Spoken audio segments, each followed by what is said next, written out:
Good morning students.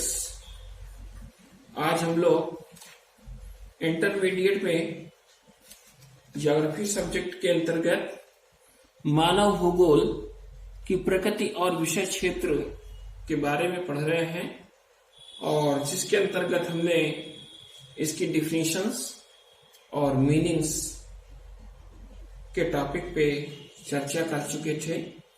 आज हम लोग मानव भूगोल के विषय क्षेत्र और इसकी प्रकृति के बारे में हम लोग अध्ययन करेंगे, कुछ जानेंगे।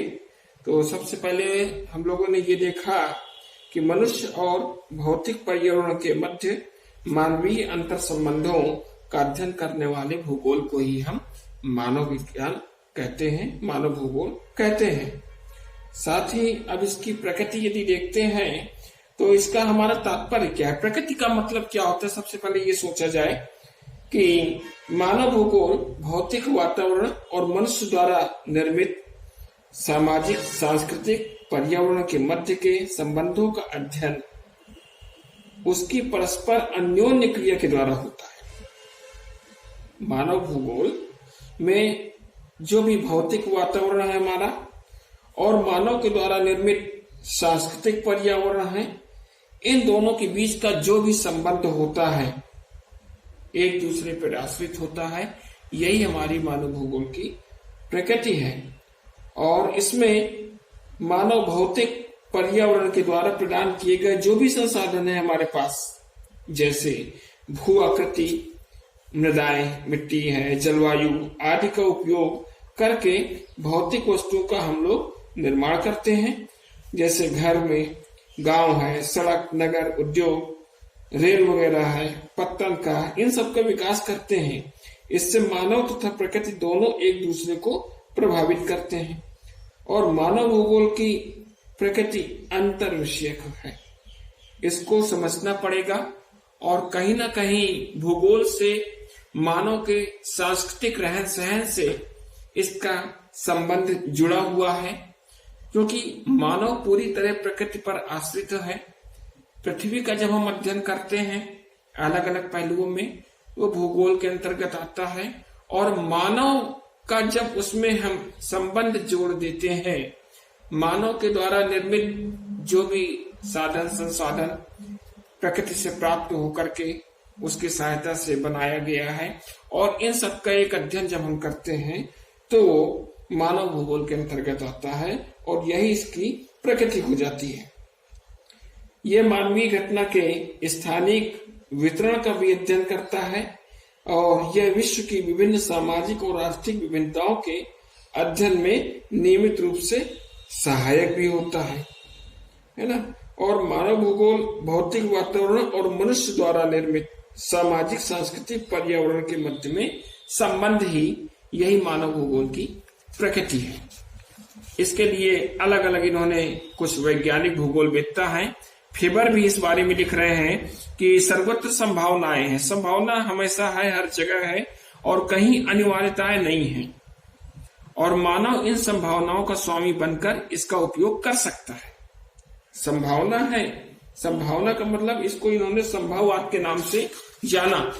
अब यहाँ पे इसी में और भी हम आगे बढ़ते हैं, निश्चयवाद, लो निश्चयवाद भी आएंगे, लेकिन सबसे पहले हम लोग देखते हैं कि मानव भूगोल में विषय क्षेत्र कौन सा ऐसा क्षेत्र है, कितना क्षेत्र इसका व्यापक है, कहाँ कहाँ ये फैला हुआ है, इसके बारे में पहले हम सोचते हैं।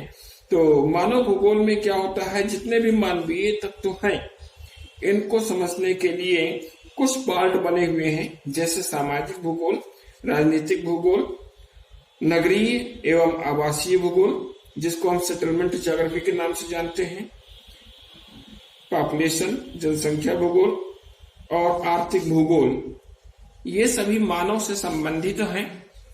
और सामाजिक भूगोल के अंतर्गत हम मुख्य रूप से व्यवहारवाद, सामाजिक कल्याण, समाज के कल्याण के लिए कार्य करते हैं, सांस्कृतिक, ऐतिहासिक और चिकित्सा जैसे उप क्षेत्रों को भी इसमें शामिल किया जाता है, जो कि समाजशास्त्र, मनोविज्ञान, कल्याण, अर्थशास्त्र, मानव विज्ञान, इतिहास और अन्य विज्ञानों से संबंधित विषयों के साथ साथ ये संबंधित हो जाते हैं।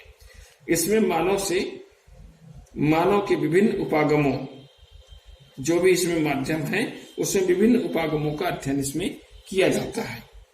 दूसरा, राजनीतिक भूगोल के अंतर्गत जब हम आते हैं, राजनीतिक भूगोल में यदि हम देखते हैं तो मानव की राजनीतिक स्थिति, सामाजिक स्थिति का अवलोकन इसमें किया जाता है और इसको समझने में भी सहायता मिलती है, खास करके अंतरराष्ट्रीय स्तर पर जब इसका अध्ययन किया जाता है।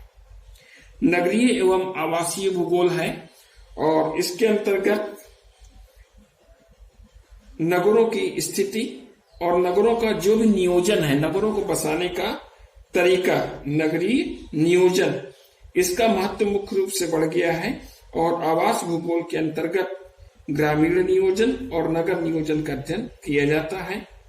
ठीक इसी तरह जनसंख्या भूगोल भी हमारे पास है और जनसंख्या भूगोल में मानव भूगोल का एक ये विषय क्षेत्र है। इसमें जनसंख्या, उसका वितरण, घनत्व, आयु, लिंग, जन्म दर, मृत्यु दर, साक्षरता आदि महत्वपूर्ण पहलुओं का अध्ययन करते हैं हम लोग। और जो पांचवा हमारा विषय क्षेत्र इसके अंतर्गत आ रहा है, आर्थिक भूगोल, इसके अंतर्गत ये बृहद क्षेत्र थोड़ा होता है और इसमें जितने भी हमारे संसाधन है, कृषि उद्योग है, विपणन, व्यापार, पर्यटन, अंतरराष्ट्रीय व्यापार जैसे उप क्षेत्रों का, इन सबका अध्ययन किया जाता है और बड़े स्तर पर इसका विश्लेषण होता है। यह अध्ययन देश की आर्थिक स्थिति को समझने में सहायता करता है। तो इस प्रकार आज हमको पता चला कि मानव भूगोल की प्रकृति क्या है और मानव भूगोल का क्षेत्र क्या है, विषय क्षेत्र क्या है, किन क्षेत्रों को ये लेकर के मानव भूगोल अपने साथ चलता है। इसके बाद नेक्स्ट टॉपिक में हम कुछ और चीजें लेंगे, नेक्स्ट टर्न में कुछ और भी टॉपिक हम बनाएंगे और तब तक इसको आप नोट्स बना लीजिएगा और इसको चेक कराइएगा। Thank you.